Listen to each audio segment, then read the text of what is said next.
Would you be surprised if I said I wasn't a fan of 3D? Well, it's true. Nevertheless, I have done it quite often.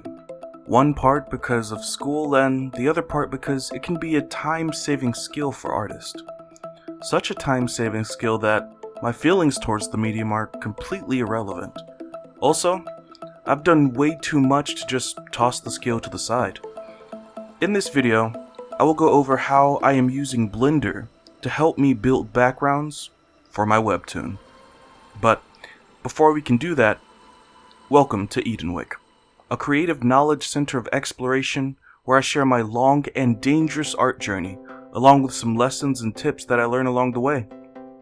If you like art and art-related videos, don't be afraid to subscribe and give this video a thumbs up. I'm hoping together we can build an art community that promotes growth and creativity for beginner and intermediate artists, so we can help each other transcend and reach greatness. But now, on to the video.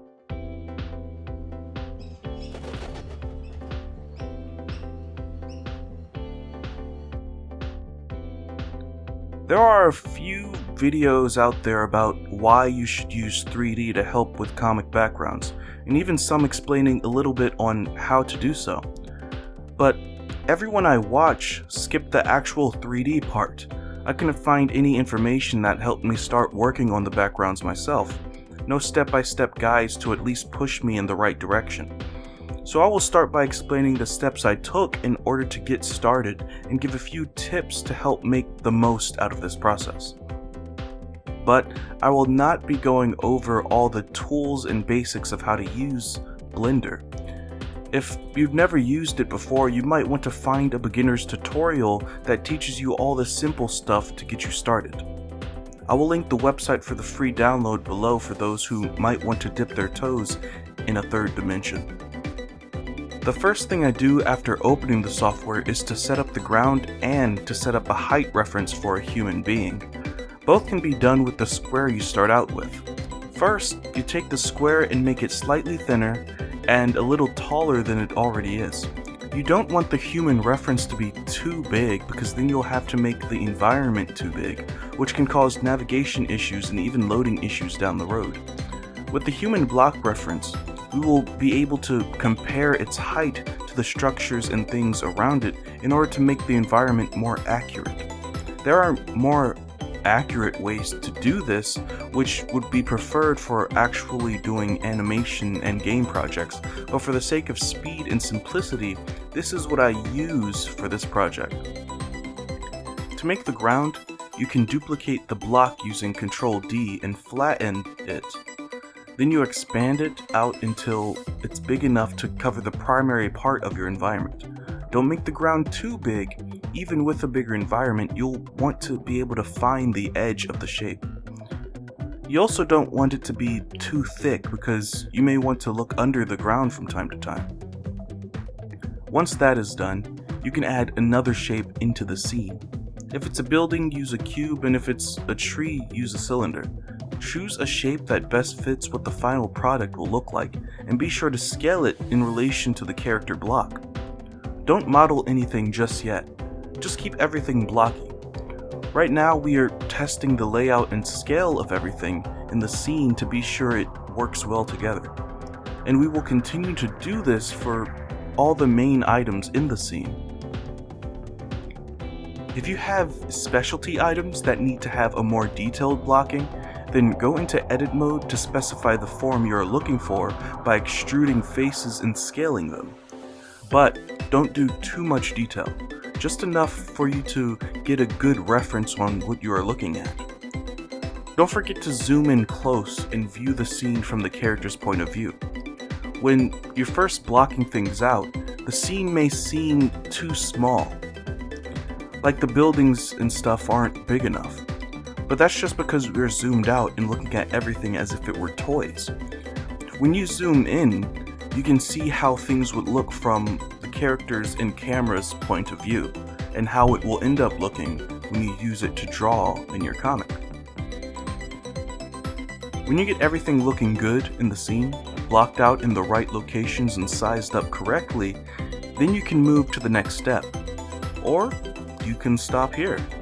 Based on how well you know your background or even how much you want to experiment with the background, this may be a good point for you. What this basic blocking gives you is the sizing and perspective for every shot in the scene you might want to do. This alone can help you with the perspective and layout of each panel. But if you don't want to have to guess what type of stuff to put in your background in the drawing phase, then you can start to define some of the smaller details and props that can fill the background and define the shapes of the bigger blocks. In this phase, you will model some of the medium details and props that will help decorate your scene. This way, when you use the background, you will only have to draw the character from imagination. Everything else will already be done for you. Be sure to keep these details proportionate to everything else though. If details are modeled too big or too small, they can ruin the entire scene, once again making everything look like a toy model. When done right, the scene should look accurate even from far away. This will be one of the slowest parts you do as you figure out how things look and model out the details.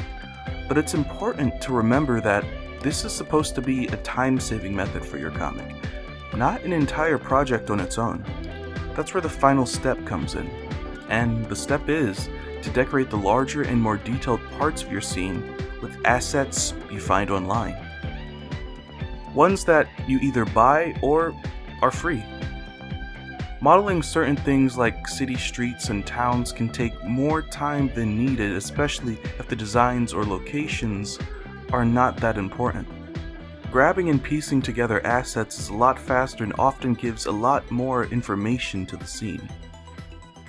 These assets are usually modeled down to the small details, which are perfect for drawing locations that need to be more grounded in reality. Though, you are allowed to decide how much of that detail you will actually draw and what details you will add in. Be sure to save the information of the creator so you can cite them in the appropriate situations.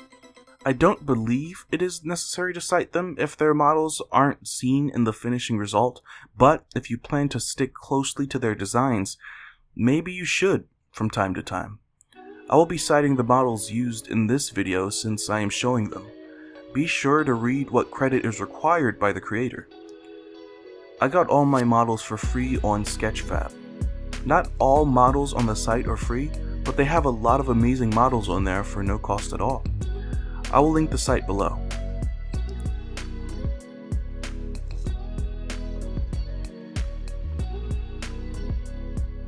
In the second part of this video, I will go over rendering your shots so you can draw over them for your comic. But since this is only part 1, I hope this video was helpful to at least one of you out there. If not, let us know in the comments what can be done better. And if you know of other ways we can level up our art skills, let us know that as well. Also, while you're down there, I would love it if you would subscribe and hit the bell icon so you can see what I do next. But until we meet again, I would just like to say, welcome to Edenwood.